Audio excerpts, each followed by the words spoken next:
So it costs about $2,000 in computing power to solve a theoretical math problem that has literally stumped human geniuses for like 25 years. Right. Which is wild. Yeah, and you would think the company that built that AI would be charging just an absolute fortune for it. But the real surprise here, just weeks after releasing their new flagship models, these AI giants are suddenly slashing their prices by up to 80%. It's a massive contradiction. I mean, we are seeing a technology display basically superhuman capability on one hand, while simultaneously triggering this desperate race to the bottom in pricing on the other. Welcome to this custom-tailored deep dive. If you look at the stack of sources we have today, which is anchored by this massive document titled Morning Briefing, Monday, August 3, 2026, you just see a lot of these bizarre contradictions. Oh, definitely. They're everywhere right now. Exactly. And our mission today for you, the listener, is to cut right through that information overload. We want to extract the core patterns that are actively shaping geopolitics, technology, and, your daily life. Yeah, we're looking for the signal in all this noise. Right. We're going to break down not just what is happening, but the underlying mechanisms of why it's happening. So, okay, let's unpack this. Let's do it. We're going to start right in the physical world. Specifically, how nations are actively utilizing and in some cases attempting to disarm physical hardware in major global conflicts. Right, which is always a tense subject. Very. And before we get into the specifics, we really need to set a crucial baseline here. We're dealing with some incredibly sensitive, politically charged developments regarding Gaza and Ukraine today. Yeah, extremely sensitive. So we want to be clear. We are strictly and impartially reporting the facts exactly as they were provided to us in our source material. We take absolutely no sides, and we are not endorsing any specific viewpoints. Right. We are merely conveying the ideas and the updates detailed in the briefing. And honestly, the facts on the ground are complex enough on their own. Completely agree. So let's look at Gaza. Over the weekend into Monday, Israeli strikes killed an estimated 17 to 19 people. Yeah, that's what the reports are showing. And this is happening as President Trump is actively promoting a new Board of Peace framework. This proposed plan is structured over an 8-month timeline, and it calls for Hamas to surrender its weapons in stages. And those weapons would then theoretically be transferred to a U.S.-backed Palestinian Technocratic Administrative Committee. Right, theoretically. But the immediate friction we're seeing, it's entirely about verification. Israel has communicated some really serious security concerns to the White House regarding whether Hamas will genuinely demilitarize. Which makes sense from a security standpoint. Oh, for sure. And Israeli officials stated very clearly that their forces will not withdraw from the roughly 60% of Gaza they currently control, well, until that disarmament process is strictly verified. Because verifying physical disarmament is vastly different from just signing a paper agreement. I mean, it's a standoff over the reality of physical hardware. And we see a completely different kind of hardware evolution happening in Ukraine right now. Ukrainian forces have rapidly expanded a campaign of long-range drone and missile strikes deep into Russian territory. Yeah, they're going way past the front lines. Right, and they are specifically targeting oil refineries, and it's having a massive impact. It really is. These attacks have now disrupted at least 17% of Russia's refining capacity. Wow, 17%. Yeah, that is a significant blow to Moscow's fuel supply and, its broader war economy. But what's truly noteworthy is the underlying mechanism of how Ukraine is actually achieving this scale. Right, because they aren't just relying on external shipments anymore, are they? No, not at all. Ukraine is scaling their domestic drone production at just a staggering rate. I mean, they've gone from just 41 manufacturers in 2022 to 183 manufacturers today. That's a huge jump. It is. And they have a $30 billion plan to produce more than 7 million units in 2026 alone. 7 million drones in 1 year. Yeah. And it's specifically designed to reduce their dependence on the uncertain timelines of Western aid. Think about it this way. Ukraine's shift is essentially a nation turning its defense strategy into a massive distributed tech incubator. That's a great way to put it. It's a fundamental shift in how warfare operates. Yeah. Historically, a nation's military strength was measured by massive, centralized, and incredibly expensive platforms like fighter jets, aircraft carriers. Right, the big heavy legacy stuff. Exactly. What Ukraine is demonstrating is a shift toward scalable, locally produced, relatively low-cost technology. It's a volume game now. Yeah. Distributed manufacturing is basically replacing centralized defense procurement. It's incredible to see how billions of dollars are just poured into creating highly advanced, precise tech for intentional conflict.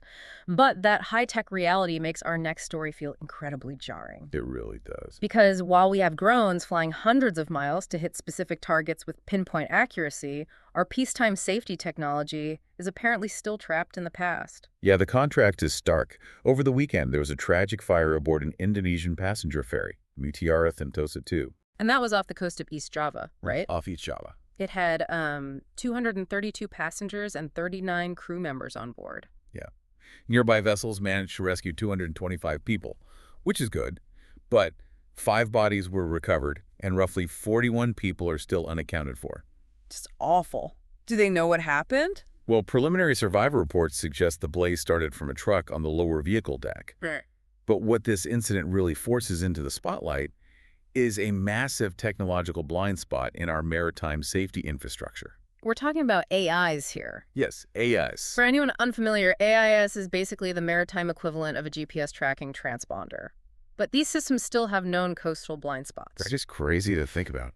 It is. And simultaneously, ship fires have risen roughly 58% over the past decade, yet industry groups are only just now piloting AI-powered fire and smoke detection sensors for passenger vessels. Right, just now. I have to ask a pointed question here for you, our listener. It is 2026. You can track a $10 food delivery to your exact doorstep in real time. Oh, down to the minute. Exactly. So why do massive passenger ferries carrying hundreds of human beings still have tracking blind spots? It really comes down to the physics and economics of legacy infrastructure. Okay, unpack that a bit. So a food delivery app operates on a modern, entirely digitized, cell tower-dense network on land. It's easy. Maritime industries are relying on radio frequencies bouncing off coastlines, satellites with latency issues, and, older protocols built decades ago. So they're just fundamentally different environments. Exactly.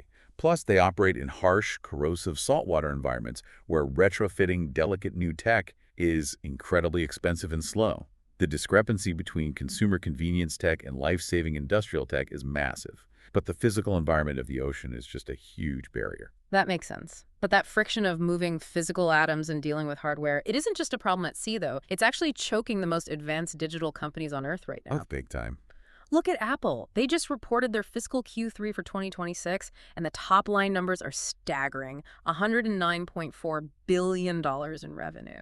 Massive. Yeah, and $29.8 billion in net profit. But there's a massive caveat attached to those record numbers. Apple issued a severe warning that demand for the iPhone and Mac is vastly outpacing their chip and component supply. Wait, Apple can't get enough chips? Right. They expect this hardware constraint to worsen significantly into the September quarter. It's actually forcing them to forecast a deceleration in revenue growth to just 9 to 11%. Okay, if the industry's wealthiest, best resource buyer is starved for chips, you really have to ask, where are all the high-end chips actually going? They are being swallowed whole by the artificial intelligence infrastructure race.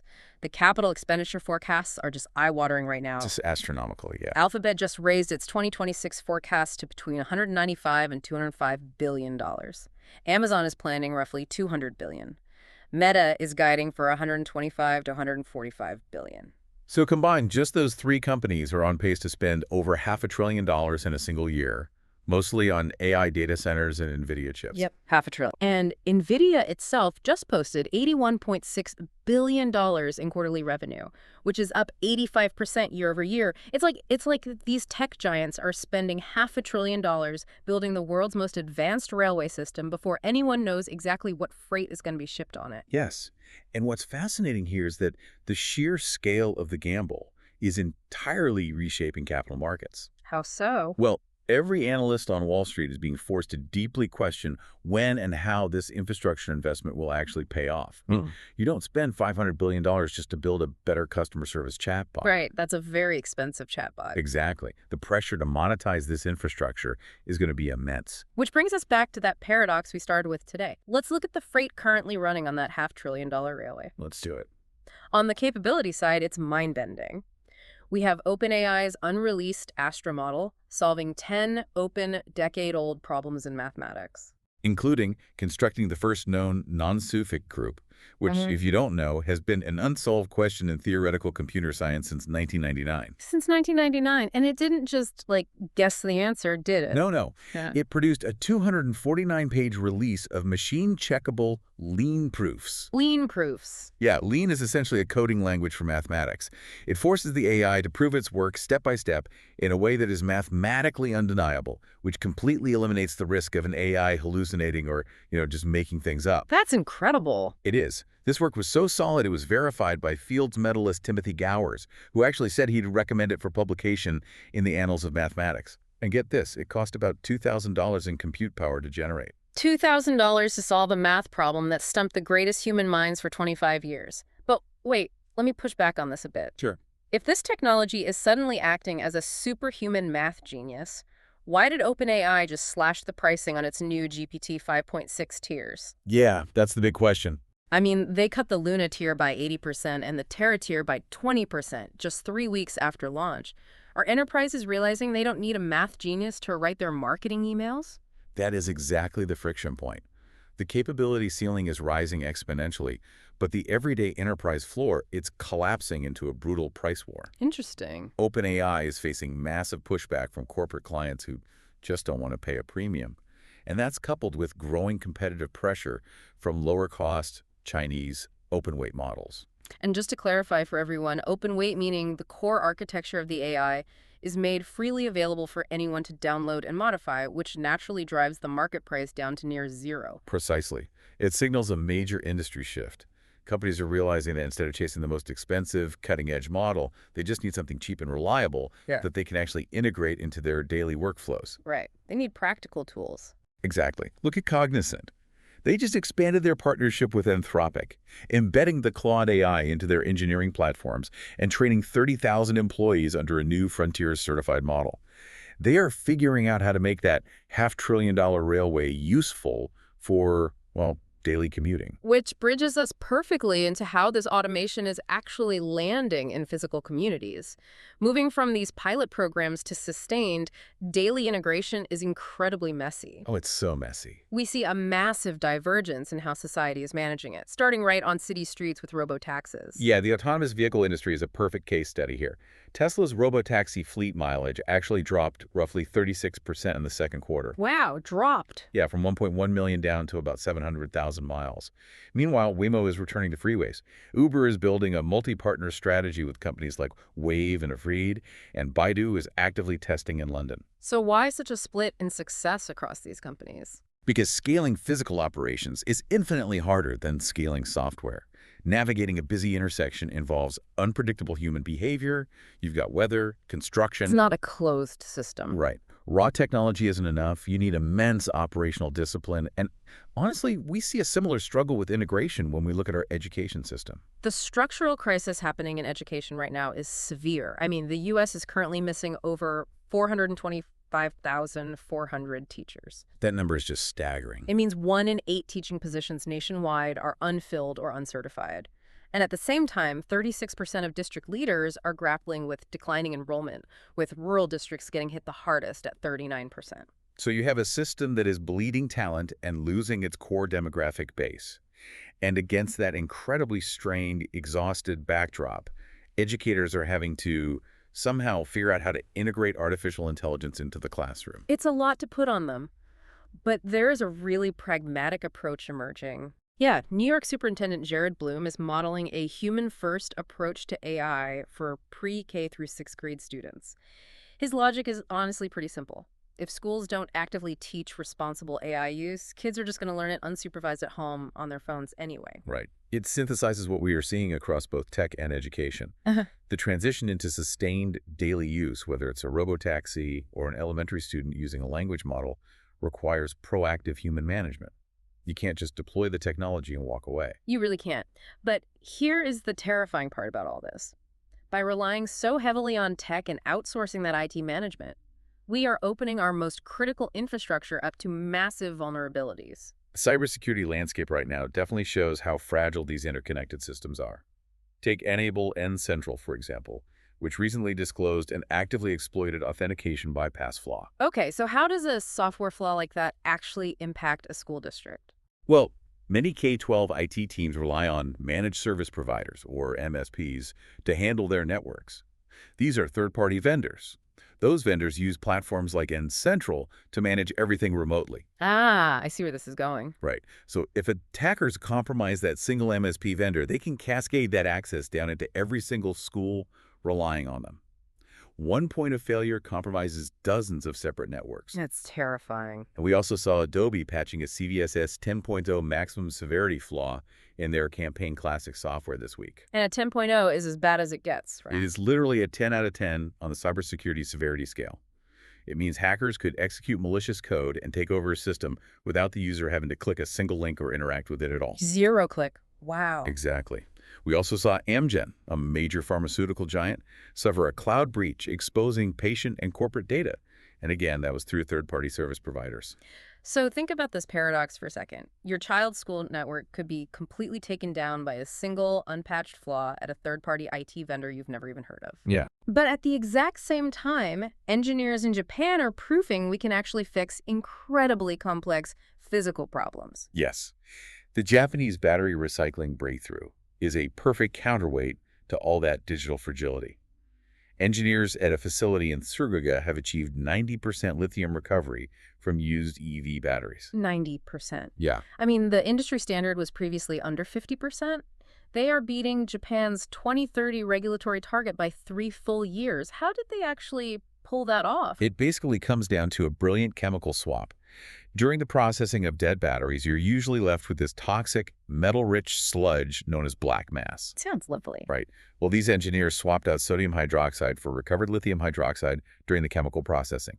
It literally takes that toxic black waste and turns it into high-purity white lithium powder that can go straight back into manufacturing new cells. That is incredible. And it gets better. Yep. The new method cuts the carbon footprint of the recycling process by 40%. They're targeting mass production by 2027. Turning toxic black waste into pure white powder. It proves efficiency and sustainability don't have to be enemies. But honestly, with all this intense friction we've covered today, cyber attacks, global conflict, teacher shortages, fragile supply chains, it's no wonder people are actively seeking out escapism. Oh, absolutely. There's a collective societal exhaustion right now, and the pop culture trends clearly reflect that need to just, tune out. You can definitely see it in the box office. Spider-Man. Brand New Day just smashed records, pulling in $355 million domestically and bringing a record 24.1 million moviegoers to theaters. Massive numbers. Yeah. And the MLB trade deadline gave fans exactly the drama they wanted, with the Dodgers landing Tarik Skubal and the White Sox getting Luis Castillo. Even Ariana Grande is stepping back from public work due to health scrutiny, which people are following closely. And Ted Lasso is returning for season 4, with Ped coaching a women's football team. It makes perfect sense. When the real world is murky and overwhelmingly complex, people want familiar comforts. They want clear heroes and villains. They want a narrative that wraps up neatly in 45 minutes or, at the end of a baseball game. But there's another trend happening this week that I think speaks to an even deeper human need than just watching a screen. You're talking about the Perseid meteor shower. Yes. On the night of August 12 into the morning of August 13th, the Perseids will peak. And astronomers are noting that this year is unusually favorable because it coincides exactly with a new moon. Meaning there is zero moonlight interference. Not at all. So if you can get to a dark sky away from city lights anytime after 11 p.m., you could see 50 to 100 meters an hour. And the best part is you don't need any equipment, just your eyes. The fact that coverage of this meteor shower is surging across science outlets reveals something profound, I think. Beyond movies or sports, there is a collective craving for a reliable, baggage-free moment of awe. Just a moment to breathe. Exactly. Something that requires nothing from us but looking up. No software updates, no subscriptions, no geopolitical anxiety, just the cosmos, operating exactly as it should. That is exactly the breath of fresh air we all need. Let's recap the journey we just took you on today. We started in the messy, violent reality of geopolitical conflict and the evolution of physical hardware in Gaza and Ukraine. Right, heavy stuff. We explored the physics and the blind spots in our peacetime maritime safety. We unpacked the $500 billion AI infrastructure race, weighing mind-bending 1999 math breakthroughs against vicious price cuts and open weight competition. A lot of contradictions there. For sure. We navigated the very real struggles of scaling robotaxis and managing teacher shortages, faced the digital fragility of our cybersecurity, celebrated a massive green chemical breakthrough in Japan, and finally took a moment to appreciate the simple perfection of a meteor shower. It is a lot of ground to cover. But I want to leave you with a final thought to mull over, drawing on two very different stories we discussed today. All right, let's hear it. Earlier, we talked about AI systems proving impossible math problems using lean proofs, and separately, we talked about chemical engineers finding ways to recover 90% of lithium from dead batteries.